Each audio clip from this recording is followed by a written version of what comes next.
Good evening, everyone. My name is Nicole Duffey. I'm the chair of the Board of Health in Southbridge. In the midst of this housing crisis, that was kind of like the incentive to have a presentation regarding, housing resources and things like that. So today we have Lindsey Richmond from RCAP Solutions. Hi everybody, welcome. Excited to see so many people here.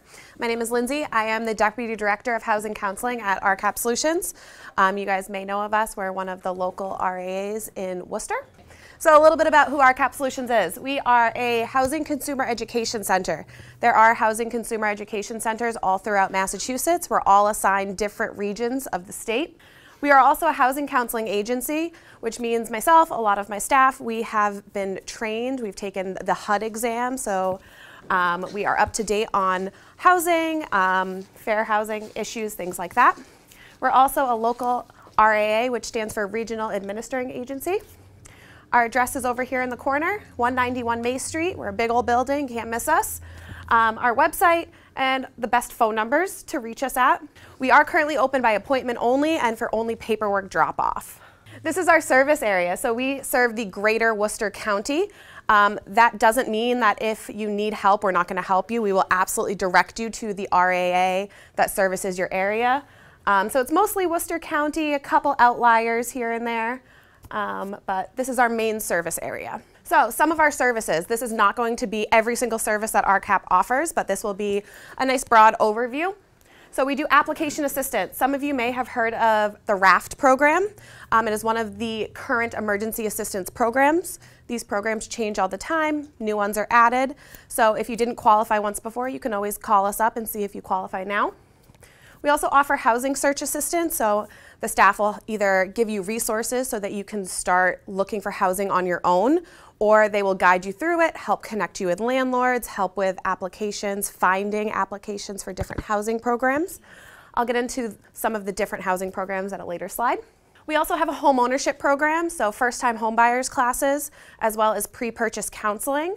Our first-time homebuyers class is certified, so once you take it, you get a certificate, which will help qualify you for down payment assistance as well as first-time homebuyer mortgage products.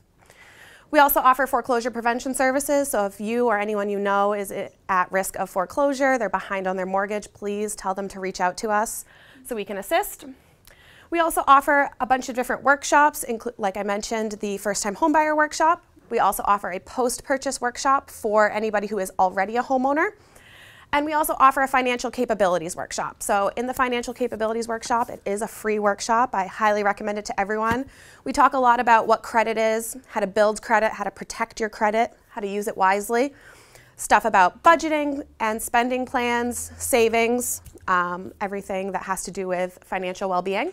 We also offer personalized credit and budget counseling one-on-one. So if you're having issues spending all your money as soon as it hits your bank account, we can kind of help work with you to develop a sustainable spending plan so you guys can be more comfortable. Credit counseling, so if your credit is poor, a lot of apartment complexes, property management companies have started running credit checks. So we can kind of take a pull of your credit, see what needs to be worked on, make recommendations on how to improve your credit. We also offer referrals to other community agencies. So if you guys are in need of something that we do not offer in-house, we will do our best to find another agency that does and give you the contact information so that we can connect you with those resources that you need. So this is just a couple of our other programs. We have the Home Base program, which is for families with children that have come out of the shelters. There are some subsidized housing programs. We also offer the Home Modification Loan Fund program. It's basically a zero-interest loan program for homeowners in order to modify their house for medical needs so that people can stay housed. We also have some senior housing, disabled housing, and family housing. These are the towns that those are in. We have all the applications for those on our website. So to get into a little bit of the financial assistance. So the RAFT program is residential assistance for families in transition. It provides just that, funds to keep you housed or obtain new housing. The money doesn't go directly to you. It currently does have a $10,000 limit in a 12-month period. So we don't just cut you a check for $10,000. It goes directly to your landlord, or if you do have like an electricity shutoff notice, it'll go directly to the utility companies. Just a few of the eligible housing crises. So at risk of eviction, so you need to have a notice to quit currently. If you've received, a 14-day notice or something similar to that, you have an eligible housing crisis. Like I mentioned, utility shutoffs. If you are doubled up, so if you're sleeping on someone's couch, or you've been asked to leave the couch you have been sleeping on, that is also an eligible housing crisis. Same goes for couch surfing, sleeping in your car, or any place that is not meant to be lived in. So some of the things that the financial assistance can be used for. So like I mentioned, up to $10,000, rental arrears, security deposit or startup costs, so first, last, and security, and utility arrears. There is an income eligibility for this, so we can help you figure out if you qualify. This link up here, it's actually also on our website, so you don't have to write it down. That is where you apply, so you'll go to our website, or you can go to the DHCD website. It is a state program, so if you go to our website and you apply on our website, but you live outside of our area, it will be transferred to the agency that covers that area for processing.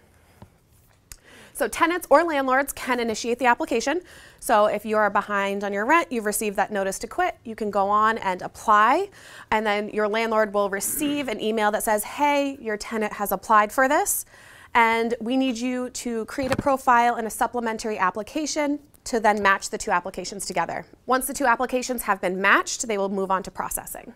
The RAF specialists that process the applications, they'll reach out by email, phone, if they are to need any additional documents, if you submitted something that wasn't clear or legible, maybe they need an updated something, they will reach out to you and say, hey, we're going to give you a certain amount of time to get us these documents so we can continue to process your application. This is a new feature of our new system. Applicants can use the portal to check the status of their application, so you log right in, tells you, hey, this is still in draft, you need to submit it, or it's been submitted and we're waiting to process it.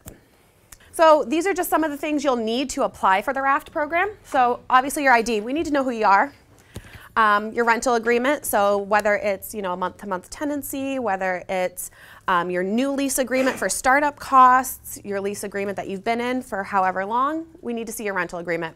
We also need that proof of crisis, so the notice to quit, a letter from your host family saying you're doubled up, you can't stay, things like that. Every crisis is a little different, so the verifications are also different.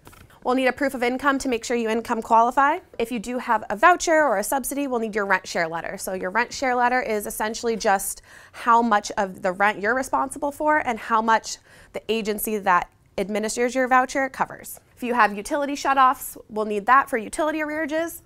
And then your landlord, your property manager, whomever is completing the landlord side of the application, will need proof of ownership. This may also include an appointment of agent form if it's a big property management company, W-9s, banking information, stuff like that. So if you don't qualify, it's not the end of the world. We'll absolutely do our best to find another solution for you. For homeowners, there is the HAF program. So that one is strictly for homeowners who are behind on their mortgage. There's also fuel assistance. Some of you may be familiar with fuel assistance. And then lastly, other local agencies occasionally have different funding. So it's usually what we call small funds. And if they usually have different requirements, eligibility processes. And if we can't help you, we're going to try to find someone else who can.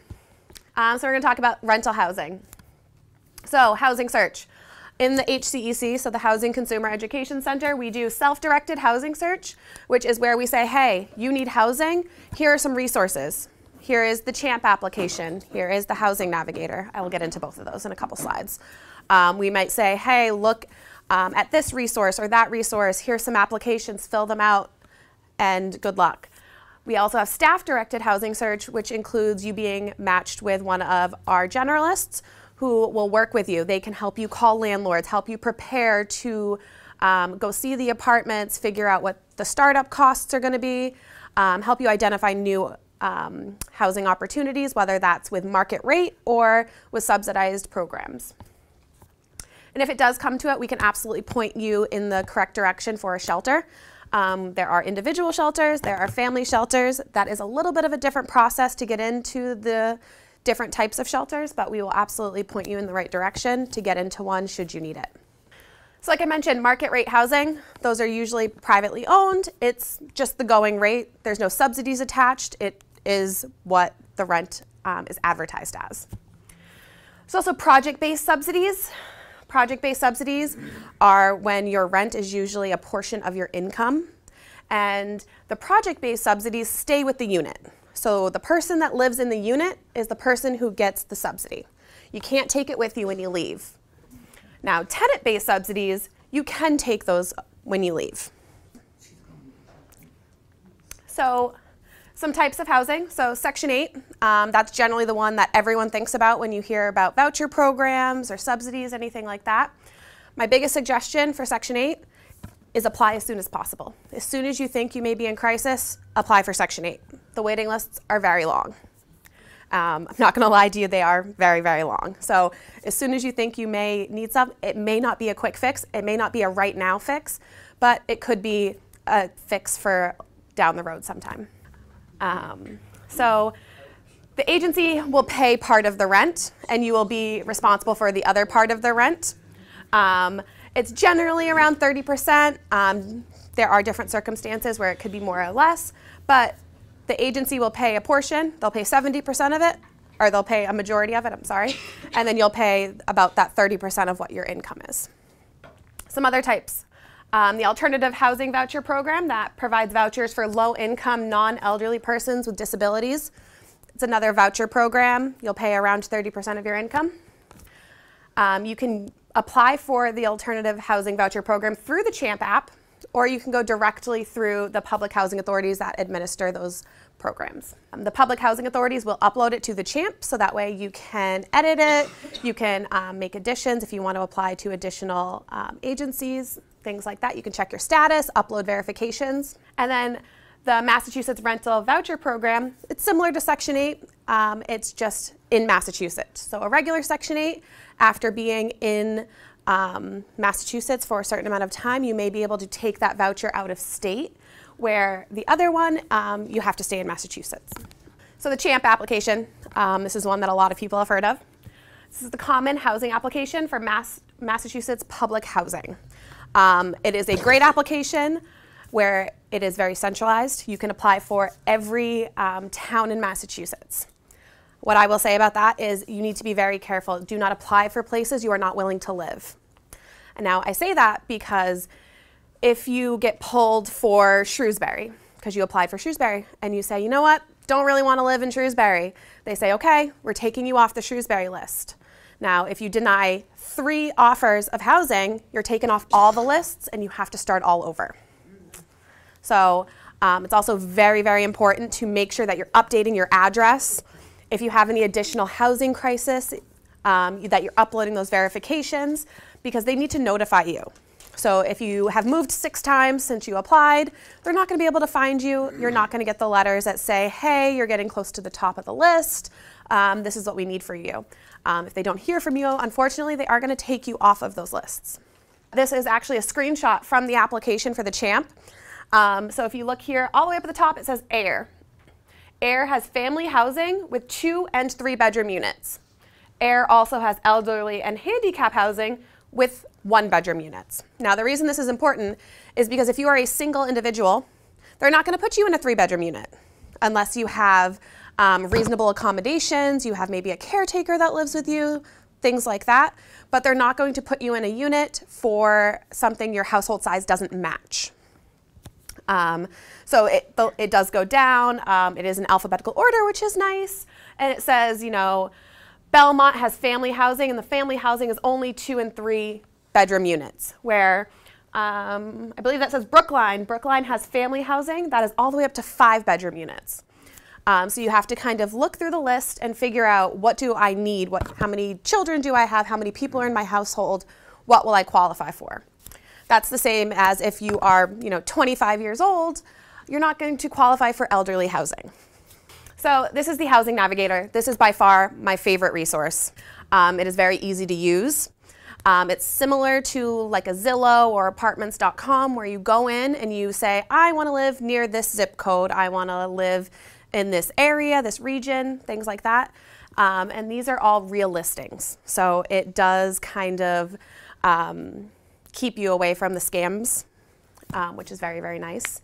But it also does income-based housing. So you'll be able to say, show me all of the income-based housing in Worcester. And then it'll tell you what those qualifications are. It'll say, you know, if you are a family of 2 to 3 people, you can make up to this amount of money. It will also tell you if it is a fixed rental amount based on your income and your family size, or if it's based on your income, which means it'll fluctuate. So if you lose your income, the rental amounts go down. If you gain income, it goes up. So the Housing Navigator is an absolute amazing resource. So on top of it having those income-based fixed rent units, it also has lotteries. Lotteries are generally for newer developments. And when the newer developments come in, instead of it being like the first 50 people to apply will get the units, it's a lottery system. So you apply and they pull it just like a lottery. They do have availabilities on the Housing Navigator, so it'll tell you, you know, this particular development, this particular building has 2 bedrooms open, but this one has 3 bedrooms and the waiting list is open for the other bedroom sizes. My next thing is the FCFS, which is first come, first served. So it does also list those as well. So it will say, you know, these 4 buildings have first come, first served units available, which means they're available now. So that is the other option for that, is the first come, first served on the Housing Navigator. There are, of course, other resources, public websites. So when you come to the HCEC for housing search assistance, the staff, they don't have, you know, a magic list. They don't have, you know, they can't pull it out of their back pocket. They say, here's a list of all the apartments that are available. It would be impossible to maintain. The apartments come and go off the market constantly. So we do use public resources and we make the calls. Hey, do you have anything available? What's available? You know, when we get those private landlords, we also ask, like, if you don't have anything available today, do you have anything upcoming? Are you thinking that one of your tenants is going to move out in the near future? We also talk to property management companies, affordablehousing.com. These are all public resources. I always say, you know, ask your friends and family if they live in an apartment. Does the owner of that apartment have other units? Is it managed by a property management company? Because then you can go to the property management company and say, what other developments do you manage? How, do you have anything available? Do you have anything available coming up soon? I also say to explore areas of interest. A lot of landlords are now turning to just posting signs outside of their properties. So, you know, if you're driving to work every day, keep your eye out and see if there's any signs in any front lawns. I see a lot of those more and more, especially because when they post on places like Zillow and apartments.com, they're getting hundreds and hundreds of calls, whereas if they're posting a sign in their front yard, it's a lot less, a lot more manageable. And then I did briefly want to touch on home ownership. So like I mentioned previously, we have the first-time homebuyers workshop. We talk about credit, we talk about savings, we talk about what it means to be a homeowner. We also invite lenders and real estate agents and insurance agents in to talk to you guys as well. Once you've finished it, you can work with one of our counselors in pre-purchase counseling, where we can sit with you and help you figure out a budget, how to save money, help you figure out how to fix your credit, and then also how to access the different programs that may have down payment assistance, different mortgage types that require lower down payments. There are some first-time homebuyer loans through Mass Housing and Massachusetts Housing Partnership, and even a lot of smaller banks have first-time homebuyer programs where they give different incentives to people who have never owned a home before, or those who haven't owned a home in the last 3 years. So there are a ton of programs that can make homeownership affordable. And then we also have the post-purchase workshop. Like I said, we also invite those other industry professionals, those lenders, in to talk about how to maintain a home, how to protect your investment, because a home is just that, it's an investment, and we want to make sure that you are protected. This is a screenshot from our website. For anybody who's not familiar with our website, I want to walk you through just a couple of things on here. If you go to our website and then all the way over here to the events, it comes out with a nice little calendar. The calendar will outline all of our workshops and how to sign up for them. You can also, I know this is a little blurry, right here this says Housing Consumer Education Center. So if you go to our website and you click this, it'll show you all of the services that the Housing Consumer Education Center has. How to sign up for our workshops, how to get in contact with us, how to start housing search on your own, all of that good stuff. The next little bullet is apply for financial assistance, and that is where you would apply for the RAFT program. The little find housing, there's some resources, like I mentioned, the Housing Navigator, affordablehousing.com. There's links to both of those under this tab. The rental assistance tab down here below refers to Section 8 and voucher programs, so you can find out more information about that as well as contact them there. And then we have independent living programs. If you click on any of these, it'll open up another little navigation bar. That is also where you'll find all of the developments that we manage, the senior housing, the family housing, and the disabled housing. This is our contact information. One other resource I brought is a housing search guide. These are actually very nice little booklets. A couple of things in here that I like to point out. It starts with planning your search. How much can you afford? Where would you like to live? What are some of the characteristics of a place that you would like to live? How many bedrooms do you need? Things like that. It also helps you calculate how much you can afford, including utilities and food and your phone and cable, all of those necessities. Gives you tips to think about your rental history. A lot of applications now will ask you, where have you been for the last 5 years? Do you have the contact information for your previous landlords or anything like that? It also has some tips for stretching your money, stretching your rent money, that is. Whether that's a smaller apartment, housing subsidies, fuel assistance, different things like that. And one other thing I want to point out in here, it gives you tips on how to talk to landlords. What should you say when you call them? And filling out applications. And there are some fair housing laws. One of the things that I didn't mention in the presentation is that we, if you guys ever experience housing discrimination, you can absolutely give us a call, and we will help you file a report. We can connect you with community legal aid. We can connect you also with the mediation centers to help you stay housed. So like I said, if we don't offer something in-house, we do have connections with other agencies to make sure that we're trying to help you all as much as possible. Yeah, and I know that finding housing with animals is also very, very difficult, and so that's another, obstacle. And when you do work with our staff, we'll do a complete intake and we'll say, where do you want to be? What do you need? If you have a disability and you maybe need to be on the first floor, or you have pets and you need to find a place that's pet friendly, we'll get all of that information with you to help guide you through and find the things you need. Thank you. I'm the family support worker at the Southbridge Family Resource Center. Our demographics is mainly families with children. So I've helped dozens of families apply for RAFT. And I can really relate a lot to what's been said tonight because I hear it almost every single day. So it's something that we kind of get frustrated when we want to help people when they come in and we can't give them what they want immediately, but we try our very best to stay in touch. And if you have any questions, you can come see me, and we speak Spanish as well. Thank you. Hi, everybody. My name's Stephanie. I'm with Open Sky Community Services. I'm actually based at 39 Elm Street here in the Center building. And I am with the Housing and Homelessness Division of Open Sky. And through our program here at 39 Elm Street, we work with folks who are referred from Harrington Hospital and who have Mass Health. And we work with flexible support programs. We have 3 different ACOs, which is accountable care organizations, with which we work through this program at Open Sky. And we also have a program for permanent supportive housing. So just like with RCAP, we also offer a number of those supports. We offer pre-tenancy support, so that's everything from subsidized housing application, mass housing applications. We work with CHAMP. We work on budgeting. We work to see if there are other sorts of supports that are out there that you currently don't have, and we will work to help you apply to any benefits that you're eligible for that you don't currently have on board, so that the thought around that is that if you're receiving the benefits you're entitled to, you have more money to go towards your housing, and that's what we try to work through with you.